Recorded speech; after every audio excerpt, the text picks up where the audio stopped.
Eu escuto muitas mulheres dizendo que só atraem homens indisponíveis. Homens que não querem compromisso, homens que somem, homens que nunca estão realmente presentes. E existe um sentimento que aparece muito nessas histórias, que é uma sensação de repetição, como se de alguma forma a mesma situação continuasse acontecendo. Só que quando a gente para observar isso com um pouco mais de atenção, começa a aparecer uma coisa muito interessante. Muitas vezes, em algum lugar dentro desta mulher, também existe uma certa indisponibilidade. E quase sempre isso não é consciente. A pessoa diz que quer um relacionamento, ela acredita nisso. Ela sente falta de ter alguém ali do lado dela, mas quando a gente olha para a vida dela com calma, algumas coisas começam a aparecer. A rotina dela não tem espaço. A agenda dela está sempre cheia. A vida dela está completamente organizada para funcionar sozinha. Ela resolve tudo, ela dá conta de tudo, ela administra tudo.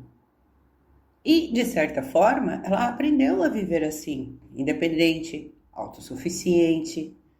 E isso não é errado.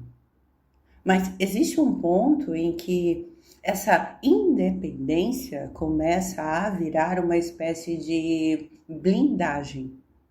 A pessoa se acostuma tanto a não precisar de ninguém que, sem perceber, também vai ficando indisponível. Indisponível para dividir, indisponível para abrir espaço na própria vida, indisponível para permitir que alguém realmente entre. E às vezes isso aparece de formas muito sutis. Ela diz que quer um relacionamento, mas não quer mudar nada na vida dela.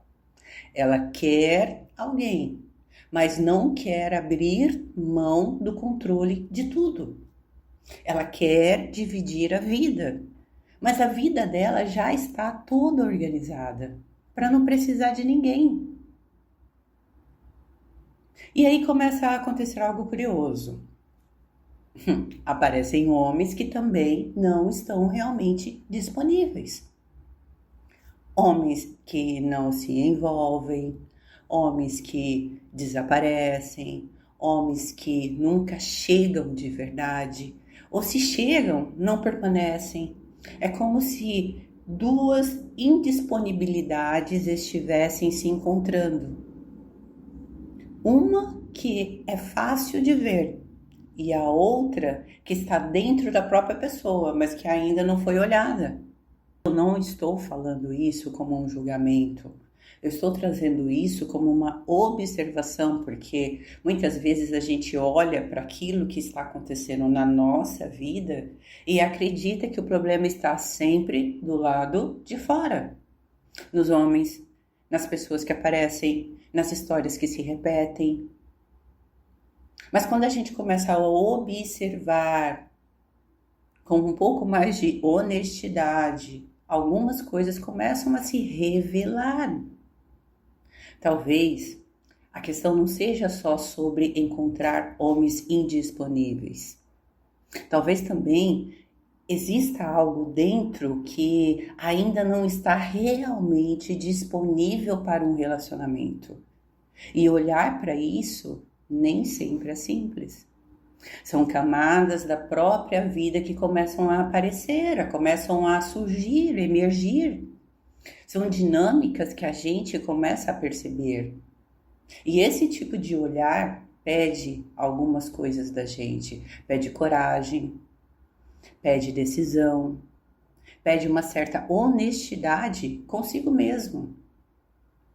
Pede disponibilidade para enxergar aquilo que muitas vezes até então foi mais fácil não ver, né?